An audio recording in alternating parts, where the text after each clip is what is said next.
Pada bulan Mei 2018, aku menerima pekerjaan Tuhan Yang Maha Kuasa pada akhir zaman. Setahun kemudian, aku terpilih sebagai pemimpin gereja. Dan setelah 4 tahun, aku terpilih sebagai pengawas gereja di Kamerun. Aku merasa hebat, seakan-akan melebihi orang lain. Dalam gagasanku, aku menganggap Tuhan lebih menghargai orang-orang yang memiliki status.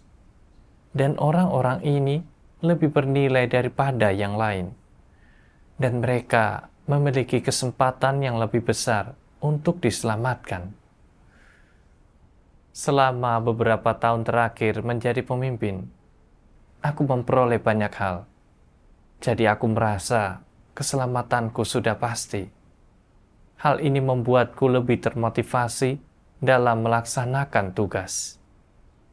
Bahkan ketika orang lain sudah tidur di malam hari, aku masih melaksanakan tugasku.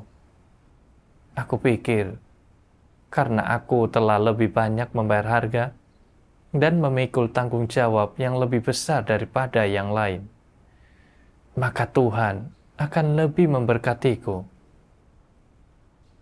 Sebagai seorang pemimpin, aku selalu berjalan dengan kepala tegak, dengan perasaan unggul. Aku pikir selama tetap menjadi pemimpin, keselamatanku akan terjamin. Namun, yang terjadi tidak seperti yang kuharapkan. Karena pekerjaan penginjilan sangat membutuhkan orang. Aku diutus untuk menyebarkan Injil. Semuanya berjalan lancar, dan aku mendapatkan hasil yang cukup bagus selama melaksanakan tugasku. Tidak lama kemudian, aku diangkat menjadi pemimpin kelompok.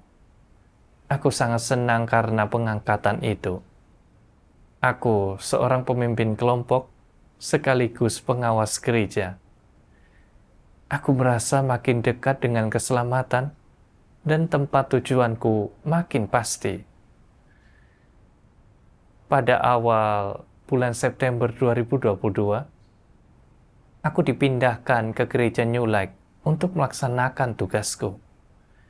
Di sana, mereka sudah memiliki pemimpin kelompok penginjilan dan pengawas gereja. Jadi, aku hanyalah seorang pekerja penginjilan, dan aku kehilangan gelarku sebagai ketua tim penginjilan dan pengawas gereja. Saat dihadapkan pada perubahan seperti itu, aku merasa statusku menurun. Aku kehilangan perasaan unggulku, dan bahkan merasa aku mungkin telah kehilangan kesempatan untuk menerima keselamatan. Setelah itu, aku kehilangan motivasi dalam melaksanakan tugasku dan hanya ingin berdiam diri. Ketika memiliki status, aku berjalan dengan kepala tegak, merasa sangat bangga. Tetapi tanpa status, semangatku hilang. Tetapi aku tetap menyimpan harapan, berpikir, aku baru saja tiba. Jadi saudara-saudari di gereja New Light belum mengenalku. Asalkan aku terus bekerja keras dalam melaksanakan tugasku. Dengan kualitas dan kemampuan kerjaku, aku pasti akan menarik perhatian orang-orang di sekitarku.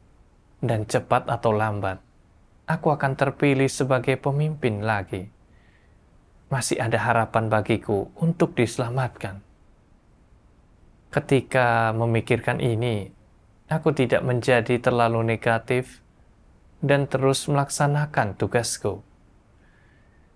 Pada akhir Desember 2022, Gereja New Light perlu kembali memilih pengawas gereja. Di saat menjelang pemilihan, aku sangat percaya diri dan merasa pasti akan terpilih. Karena semua orang tahu bahwa aku pernah menjadi pemimpin selama beberapa tahun dan memiliki kualifikasi dalam hal ini. Namun di luar dugaan, ketika hasil pemungutan suara diumumkan, ternyata aku hanya mendapatkan 2 suara. Aku kalah dalam pemilihan. Ini sangat sulit untuk diterima. Aku merasa sama sekali tidak berharga, seperti seekor burung yang semua bulunya dicabut. Dan aku hampir tak tahan melihat tatapan orang lain. Selama masa itu, aku menjadi sangat negatif dan memiliki kesalahpahaman terhadap Tuhan. Aku pikir dengan memiliki status, aku dapat melaksanakan tugas dengan lebih baik dan diakui oleh Tuhan. Sekarang, setelah kehilangan status, aku berpikir bahwa ini berarti Tuhan tidak akan lagi menyelamatkanku dan bahwa aku telah kehilangan tempat tujuanku yang baik. Aku tidak mau menghadiri pertemuan kelompok atau membalas pesan dari saudara-saudariku. Aku hanya ingin bersembunyi dan menutup diri. Aku dengan enggan menghadiri pertemuan, dan selama pertemuan berlangsung, aku tidak aktif berpartisipasi dalam bersekutu. Aku tidak ingin orang menyadari kehadiranku, karena aku tak lagi memiliki status apapun. Aku takut saudara-saudari akan mengingat aku sebagai mantan pemimpin yang tersisihkan. Aku bahkan tidak ingin membaca firman Tuhan atau berdoa. Dan bahkan ketika berdoa, aku hanya melakukan seenaknya dan tidak tahu harus berkata apa kepada Tuhan. Aku tidak aktif dalam tugasku, dan terkadang aku tidak bisa tenang dan akan melihat situs berita, situs politik, dan video hewan. Setelah melihat semua ini, aku tidak merasa mendapatkan apapun dan batinku hampa. Aku merasa bahwa keadaanku tidak benar dan mungkin saja ada maksud Tuhan di balik kegagalanku dalam pemilihan. Jadi aku berdoa kepada Tuhan. Tuhan, aku tidak bisa tenang dalam melaksanakan tugasku sekarang, dan bahkan ingin menjauhkan diri darimu. Aku tidak mengerti mengapa aku seperti ini. Mohon berikan pencerahan dan bimbinglah aku untuk memahami keadaanku. Aku kemudian memberitahu saudara Matthew tentang keadaanku, dan dia menyuruhku membaca 2 bagian firman Tuhan. Tuhan Yang Maha Kuasa berfirman, "Dalam pengejaranmu, engkau semua memiliki terlalu banyak gagasan, harapan, dan prospek pribadi. Pekerjaan dilakukan dengan cara ini sekarang adalah untuk mengatasi hasratmu akan status dan keinginanmu yang berlebihan. Harapan-harapan ini, hasrat akan status ini, dan gagasan-gagasan ini semuanya adalah perwujudan khas dari watak iblis. Alasan hal-hal ini ada dalam hati manusia sepenuhnya adalah karena racun iblis selalu menggerogoti pemikiran manusia, dan manusia tidak pernah mampu melepaskan diri dari pencobaan-pencobaan iblis ini. Mereka hidup dalam dosa, tetapi tidak menganggap hal itu sebagai dosa, dan terlebih lagi, mereka berpikir, "Kami percaya kepada Tuhan, jadi Dia harus menganugerahkan berkat kepada kami dan mengatur segalanya bagi kami dengan sepantasnya. Kami percaya kepada Tuhan, jadi kami harus lebih unggul daripada orang lain, dan kami harus memiliki status yang lebih tinggi serta prospek yang lebih baik dari siapapun. Karena kami percaya kepada Tuhan, Dia harus memberi berkat yang tak terbatas kepada kami. Jika tidak, itu namanya bukan percaya kepada Tuhan. Bukankah pemikiran dan sudut pandang engkau semua saat ini persis seperti ini? yaitu karena engkau percaya kepada Tuhan, engkau seharusnya mendapatkan berkat dan seharusnya dipastikan bahwa statusmu tidak pernah merosot, bahwa status itu tetap lebih tinggi daripada status orang-orang tidak percaya. Engkau telah memendam perspektif semacam ini bukan hanya selama 1 atau 2 tahun, tetapi selama bertahun-tahun. Cara berpikirmu yang transaksional sudah terlalu berkembang. Meskipun telah sampai pada langkah ini sekarang, engkau semua masih belum bisa tenang dalam hal status. Engkau terus bersusah payah untuk mengorek-ngoreknya dan mengamatinya setiap hari dengan ketakutan yang mendalam bahwa suatu hari nanti statusmu akan hilang dan namamu akan hancur. Orang tidak pernah mengesampingkan keinginan mereka akan kenyamanan.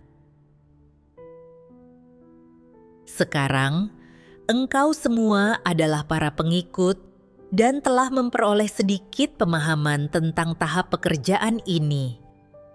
Namun, engkau semua belum mengesampingkan hasratmu akan status. Ketika statusmu tinggi, engkau semua mengejar dengan baik. Tetapi ketika statusmu rendah, engkau semua tidak mau lagi mengejar. Manfaat-manfaat yang berkaitan dengan status selalu ada dalam pikiranmu. Mengapa sebagian besar orang tidak dapat melepaskan diri mereka dari sikap yang negatif? Bukankah jawabannya selalu akibat prospek yang suram?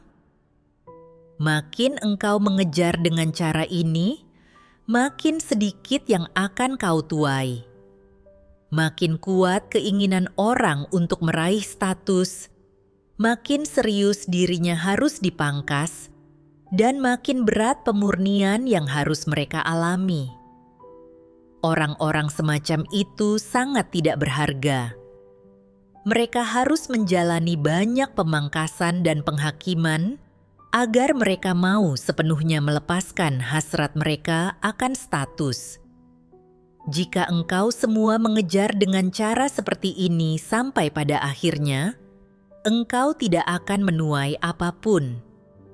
Mereka yang tidak mengejar kehidupan tidak dapat diubah, dan mereka yang tidak haus akan kebenaran tidak akan memperoleh kebenaran. Engkau tidak berfokus mengejar perubahan dan jalan masuk pribadimu, tetapi selalu berfokus pada keinginan-keinginan yang berlebihan dan hal-hal yang membatasi dirimu untuk mengasihi Tuhan dan mendekat kepada Tuhan. Dapatkah semua hal itu mengubah dirimu? Dapatkah semua itu membawamu masuk ke dalam kerajaan? Setelah membaca firman Tuhan, aku merenungkan diriku. Sejak bergabung dengan gereja, aku selalu menjadi pemimpin. Dan aku percaya bahwa memiliki status menjamin keselamatanku. Seiring berjalannya waktu, aku menjadi makin fokus pada status. Makin aku dipromosikan, makin aku merasa bahwa Tuhan menghargai dan mengakuiku, yang memungkinkanku untuk menderita dan membayar harga dalam tugasku. Aku bahkan berpikir bahwa jika Tuhan mengakhiri pekerjaannya hari ini, aku seharusnya dapat diselamatkan. Saat pemilihan, aku berharap bisa terpilih, dan aku merasa pengalamanku sebelumnya sebagai pemimpin membuatku lebih memenuhi syarat dibandingkan yang lain. Namun aku kalah dalam pemilihan dan tidak mendapatkan status.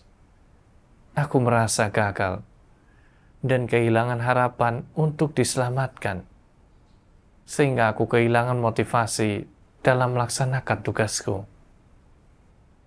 Aku tidak lagi membaca firman Tuhan, mengabaikan pesan dari saudara-saudari, menghadiri pertemuan dengan sesuka hati. Aku tidak segera menindaklanjuti calon penerima Injil. Aku tidak mau berbicara atau menghubungi saudara-saudari. Aku hanya ingin menyendiri.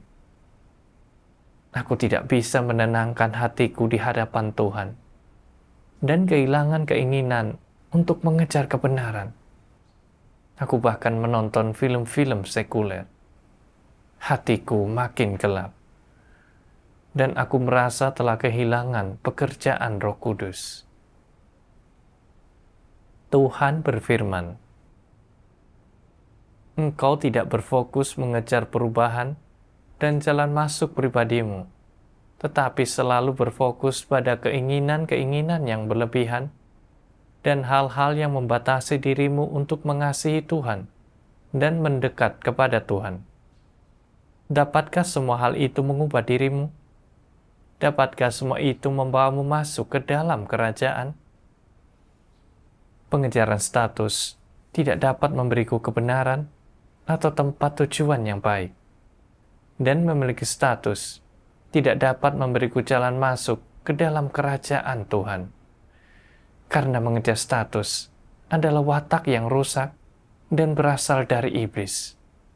Itu menghalangiku mengejar kebenaran dan bahkan membuatku menjadi jauh dari Tuhan dan menentangnya. Pada akhirnya, hal ini hanya akan membawaku kepada kehancuran. Firman Tuhan membuatku melihat bahwa ada maksud Tuhan dalam kekalahan di pemilihan ini. Tuhan memakai kekalahan ini untuk memangkas hasratku akan status, serta untuk membuatku melepaskan hasratku yang berlebihan untuk mengejar status, dan agar aku merenungkan diriku. Setelah memahami niat Tuhan yang tekun, aku berdoa kepada Tuhan. Tuhan, aku ingin bertobat. Tolong bimbing aku untuk dapat mengenal diriku sendiri. Setelah itu, aku membaca beberapa firman Tuhan dan beberapa artikel kesaksian pengalaman. Aku membaca firman Tuhan. Tuhan yang Maha Kuasa berfirman, "Ada orang yang berpikir, jika mereka telah percaya kepada Tuhan untuk waktu yang lama, mereka mungkin akan diselamatkan. Ada orang yang berpikir, jika mereka memahami banyak doktrin rohani, mereka mungkin akan diselamatkan. Ada yang berpikir, jika mereka menjadi pemimpin dan pekerja, mereka pasti akan diselamatkan. Semua ini adalah gagasan dan imajinasi manusia. Hal terpenting adalah orang harus memahami apa artinya memperoleh keselamatan. Memperoleh keselamatan terutama berarti terbebas dari dosa dan dari pengaruh iblis, dan sungguh-sungguh berpaling kepada Tuhan serta tunduk kepada Tuhan. Apa yang harus orang miliki untuk terbebas dari dosa dan dari pengaruh iblis? Kebenaran. Untuk memperoleh kebenaran, orang harus memperlengkapi diri mereka dengan banyak firman Tuhan, dan mereka harus mampu mengalami firman Tuhan dan menerapkannya agar mereka dapat memahami kebenaran dan masuk ke dalam kenyataan. Hanya dengan demikian mereka akan diselamatkan. Apakah seseorang dapat diselamatkan atau tidak? Itu tidak ada hubungannya dengan berapa lama mereka telah percaya kepada Tuhan, seberapa tinggi pengetahuan mereka, apakah mereka memiliki karunia dan kelebihan, atau seberapa banyak mereka menderita.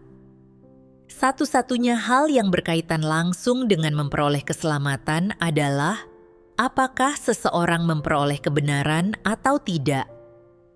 Jadi, berapa banyak kebenaran yang sekarang ini telah kau pahami di dalam hatimu? Berapa banyak firman Tuhan yang telah menjadi hidupmu? Dari semua tuntutan Tuhan, ke dalam tuntutan manakah engkau telah memperoleh jalan masuk? Setelah percaya kepada Tuhan selama bertahun-tahun, berapa banyak kenyataan firman Tuhan yang telah kau masuki? Jika engkau tidak tahu, atau jika engkau belum memperoleh jalan masuk ke dalam kenyataan firman Tuhan manapun, biar kuberitahukan kepadamu yang sebenarnya. Harapanmu untuk diselamatkan adalah nihil. Engkau tidak mungkin dapat memperoleh keselamatan. Meskipun engkau mungkin sangat berpengetahuan, telah lama percaya kepada Tuhan, memiliki penampilan yang baik, dan dapat berbicara dengan fasih, dan bahkan telah menjadi pemimpin atau pekerja selama beberapa tahun. Jika engkau tidak mengejar kebenaran dan tidak menerapkan serta mengalami firman Tuhan dengan semestinya, dan engkau tidak memiliki kesaksian pengalaman yang sejati, harapanmu untuk diselamatkan tetaplah nihil.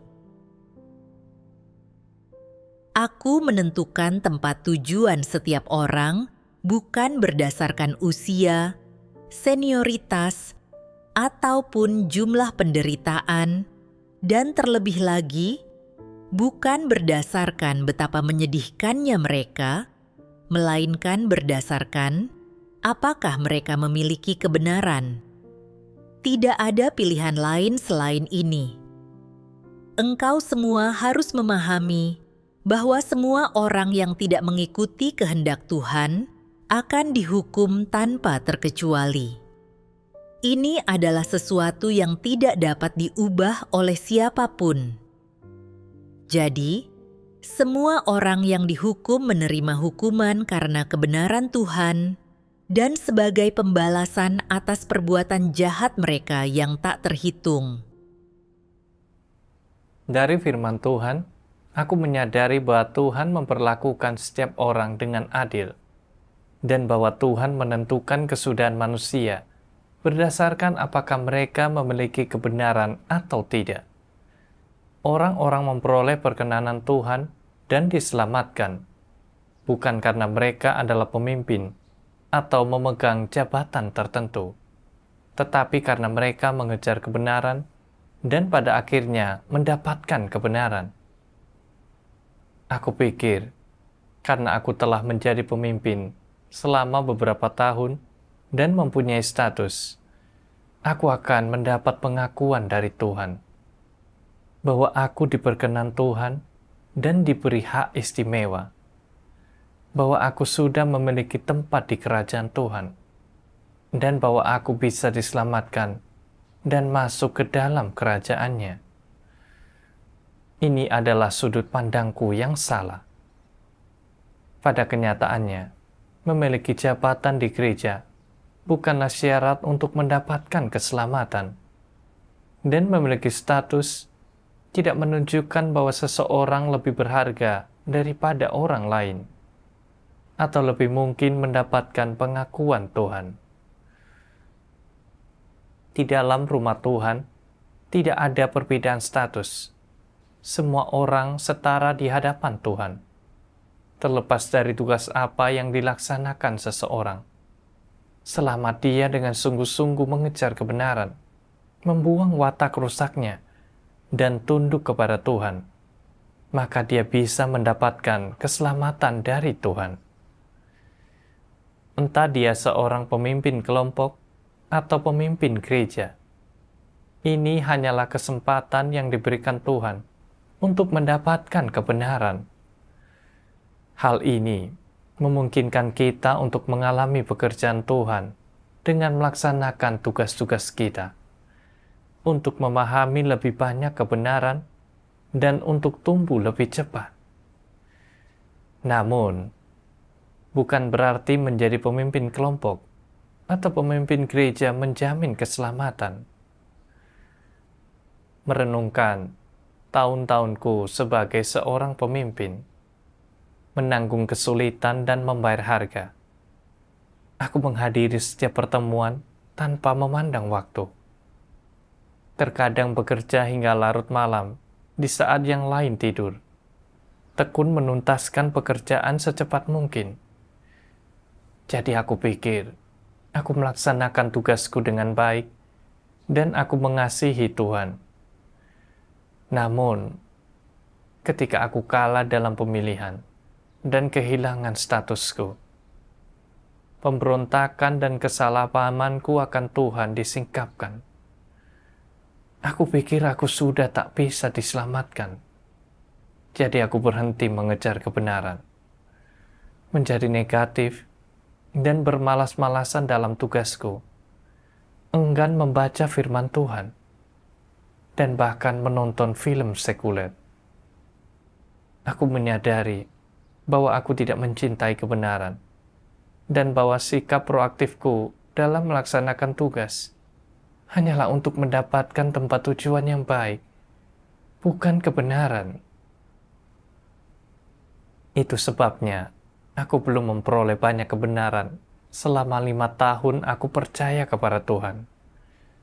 Kekalahan dalam pemilihan ini menyingkapkan kerusakanku, menyadarkanku bahwa semua yang telah kulakukan sebelumnya hanyalah demi status dan tempat tujuan yang baik.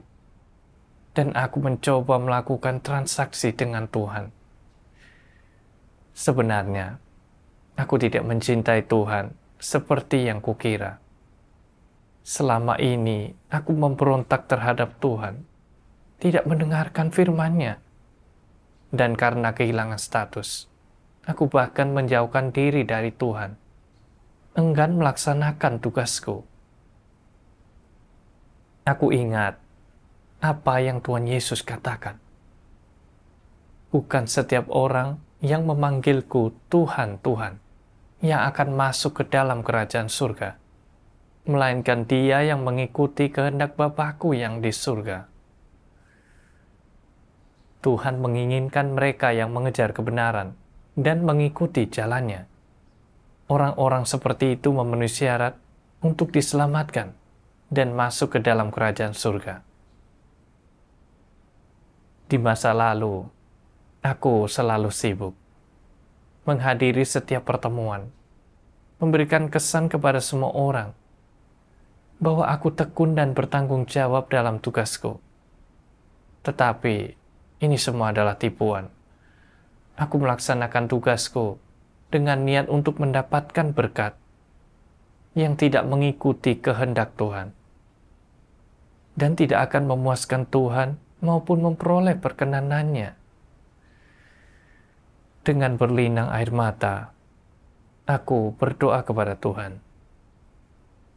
Tuhan, aku ingin berubah dan kembali kepadamu. Pangkaslah dan hakimilah aku, agar aku dapat melepaskan pikiran dan tuntutanku yang berlebihan. Tidak peduli posisi apapun yang Engkau berikan kepadaku.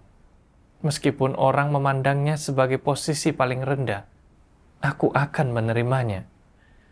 Aku bersedia tunduk pada semua pengaturan-Mu. Suatu hari, aku membaca firman Tuhan.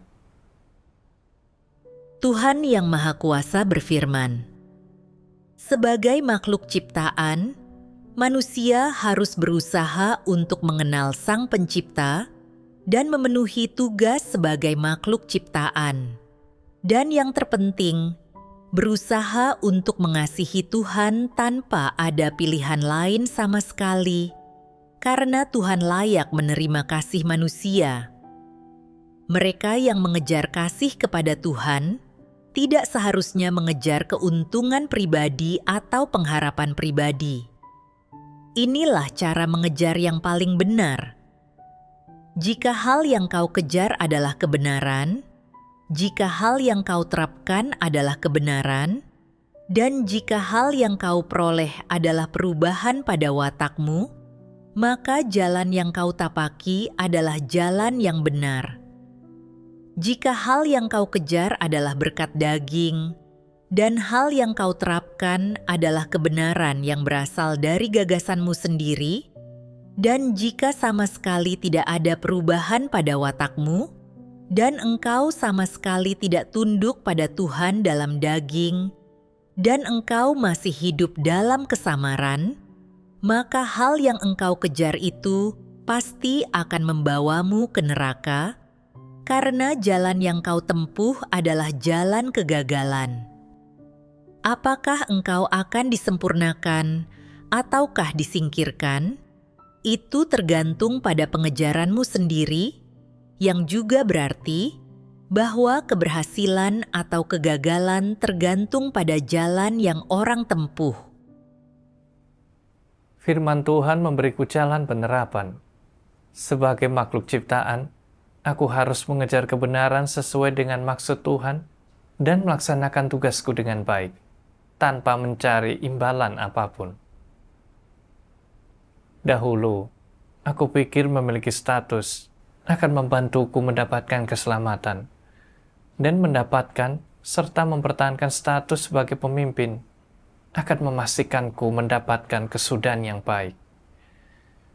Jadi aku dengan sepenuh hati mengejar status serta reputasi, dan bukannya mencari kebenaran yang mengakibatkan watak rusakku tetap tidak berubah, meskipun aku sudah bertahun-tahun percaya kepada Tuhan.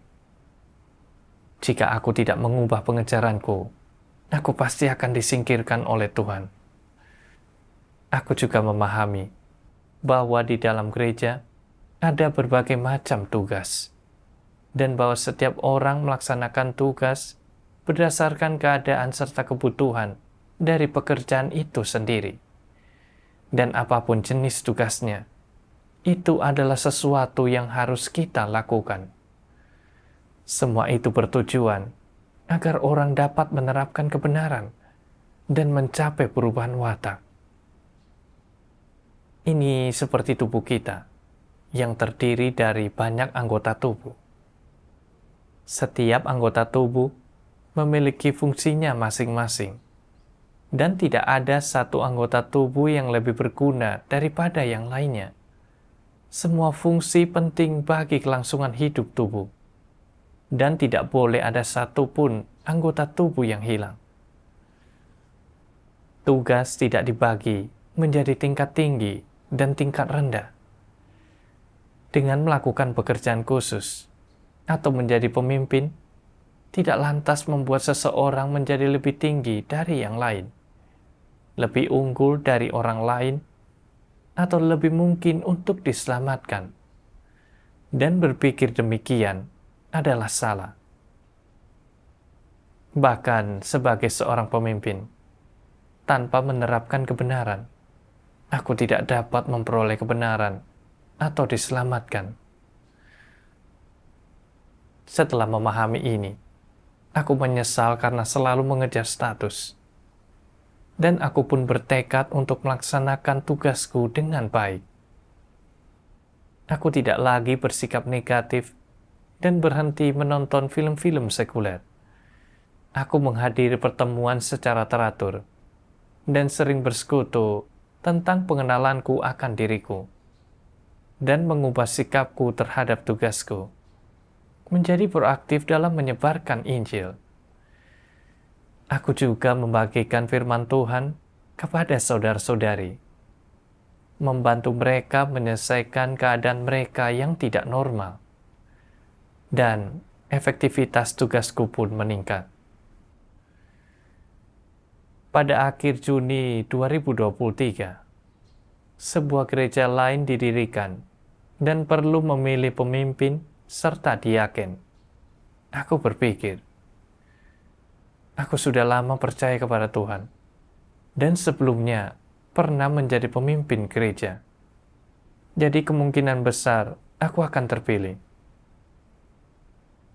Namun pada akhirnya, aku hanya terpilih sebagai diaken penginjilan. Pikiran pertama yang muncul di benakku adalah bahwa harapanku untuk diselamatkan telah berkurang. Terutama ketika aku melihat seorang saudari yang baru percaya kepada Tuhan beberapa tahun sesudahku terpilih sebagai pemimpin gereja. Aku merasa sangat kesal.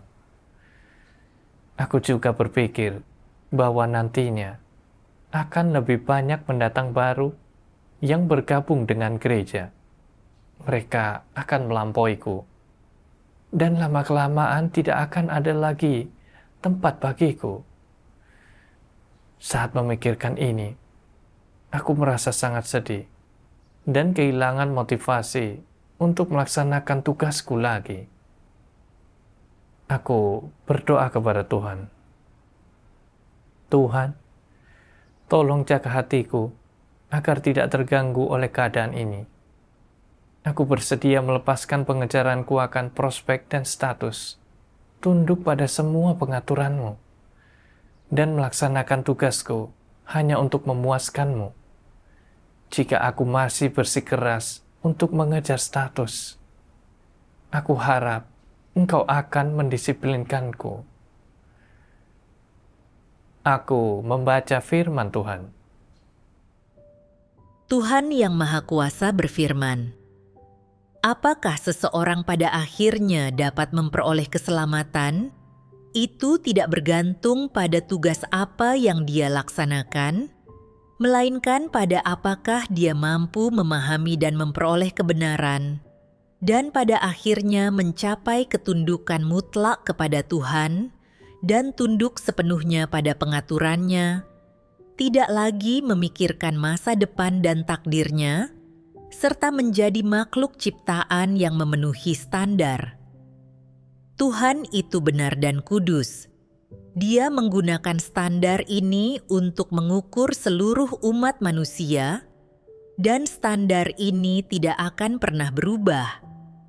Engkau harus mengingat hal ini. Tanamkan standar ini dengan teguh dalam pikiranmu, dan jangan pernah berpikir untuk meninggalkan jalan mengejar kebenaran demi mengejar hal-hal yang tidak nyata itu. Standar yang dituntut Tuhan bagi semua orang yang akan diselamatkan selamanya tidak berubah. Standar itu tetap sama siapapun dirimu. Tuhan itu benar dan kudus, dan Tuhan menentukan tempat tujuan setiap orang berdasarkan apakah mereka telah memperoleh kebenaran. Aku juga harus mengusahakannya sesuai dengan tuntutan Tuhan, melepaskan keinginanku untuk mengejar status dan tempat tujuan, dan dengan sepenuh hati melaksanakan tugas dengan baik, serta mengejar kebenaran. Hal ini selaras dengan maksud Tuhan. Kemampuan kerjaku agak kurang, dan terpilihnya diriku sebagai diaken penginjilan saat ini adalah kesempatan lain yang diberikan Tuhan untuk berlatih. Aku harus menghargai kesempatan ini dan mengabdikan diri dengan sepenuh hati untuk tugasku. Mengejar dan mendapatkan kebenaran, membereskan watak rusakku, dan melaksanakan tugasku dengan baik untuk memuaskan hati Tuhan. Inilah yang paling penting. Setelah itu, aku pun mengabdikan diri untuk melaksanakan tugasku. Dan semua perubahan yang kualami adalah karena bimbingan firman Tuhan. Terima kasih atas keselamatan dari Tuhan.